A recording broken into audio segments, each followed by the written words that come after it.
किसी ने बड़े कमाल की बात कही है कि जिंदगी में हम उसी दिन बड़े हो जाएंगे जिस दिन अपने आंसू पोंछकर हम स्वयं खड़े हो जाएंगे। नमस्ते दोस्तों, मैं हूं आरजे कार्तिक। एक बड़ी छोटी सी कहानी एक गांव की, जहां के किसानों की किसी बात से नाराज होकर के, क्रोधित होकर के इंद्रदेव ने कह दिया कि आपके यहां अब 12 वर्षों तक फसल नहीं होगी, क्योंकि 12 वर्षों तक वर्षा नहीं होगी, बरसात नहीं होगी। गांव के किसान बड़े परेशान हुए कि ये क्या हो गया। उन्होंने दोबारा से प्रार्थना की, इंद्रदेव को प्रसन्न करने के बहुत सारे प्रयास किए। इंद्रदेव फिर से प्रकट हुए और बहुत प्रार्थनाएं कर रहे थे गांव के किसान। तो उन्होंने कहा कि चलो मैं आपको उपाय बताता हूं।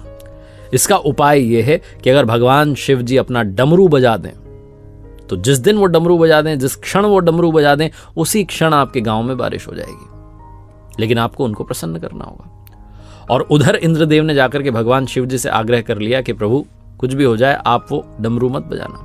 गांव के जो किसान हैं उनकी बात से मैं नाराज हो गया हूं और प्रसन्न हो गया हूं और मुझे क्रोध आया, तो मैंने कह दिया अब आप मेरी बात रख लेना। गांव के किसानों ने प्रार्थना की प्रभु को प्रसन्न करने की, भगवान शिव जी को प्रसन्न करने की। भगवान शिव जी ने दर्शन दिए तो गांव के किसानों ने वही बात रखी कि इंद्रदेव नाराज हो गए, क्रोधित हो गए, आप कुछ चमत्कार कीजिए, डमरू बजा दीजिए, बारिश हो जाएगी। भगवान शिव जी ने भी कह दिया कि अब तो डमरू 12 वर्षों के बाद ही बजेगा। गांव के किसानों को लगा कि अब तो कुछ भी नहीं हो सकता, हमने सारे प्रयत्न कर लिए, अब क्या करें। तो गांव के जो किसान थे वो अपने अपने घरों में रहने लगे। उन्होंने काम धंधा छोड़ दिया। जब बारिश होगी नहीं, खेत में जाने का मतलब क्या, जब फसल ही नहीं होगी। लेकिन एक किसान था जो हर सुबह अपना हल लेकर के चल पड़ता था, खेत को जोतता था, निदाई गुड़ाई सारे काम करता था, जो फार्मिंग के सारे काम है। और बाकी के जो गांव के लोग थे, जो किसान थे, वो मजाक उड़ाते थे कि तुम पागल हो गए हो।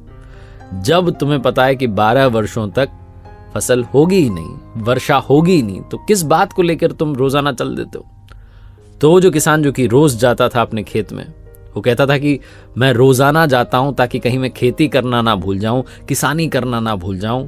मुझे याद रहना चाहिए कि खेती कैसे होती है। बस इसीलिए ये जो प्रैक्टिस है, जो अभ्यास है, इसको निरंतर करता चलता हूं। मुझे पता है कि बारिश नहीं होगी, लेकिन मैं अपना काम तो करता रहूं। रोज यही होता था, रोज यही डिबेट, यही वाद विवाद होता था।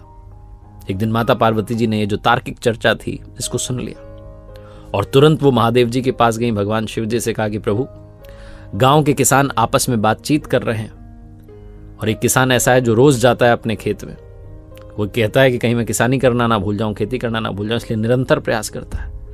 मुझे तो चिंता सता रही है कि कहीं ऐसा ना हो कि आप 12 वर्षों तक डमरू ना बजाएं, तो कहीं आप डमरू बजाना ना भूल जाएं। भगवान शिव जी को बात में दम लगा। उन्होंने तुरंत अपना डमरू उठाया, ये जांचने के लिए कि बज रहा है कि नहीं। और जैसे ही उन्होंने डमरू उठाया, डमरू बजा, उसी क्षण, उसी पल उस गांव में वर्षा हो गई। जो गांव के किसान थे, बाकी सारे वो मायूस हो गए, क्योंकि उन्होंने तो बीज बोए ही नहीं थे, फसल होनी कहां थी।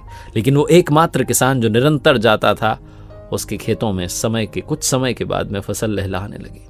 बहुत छोटी सी कहानी जो ये सिखाती और समझाती है कि डमरू कभी भी बज सकता है।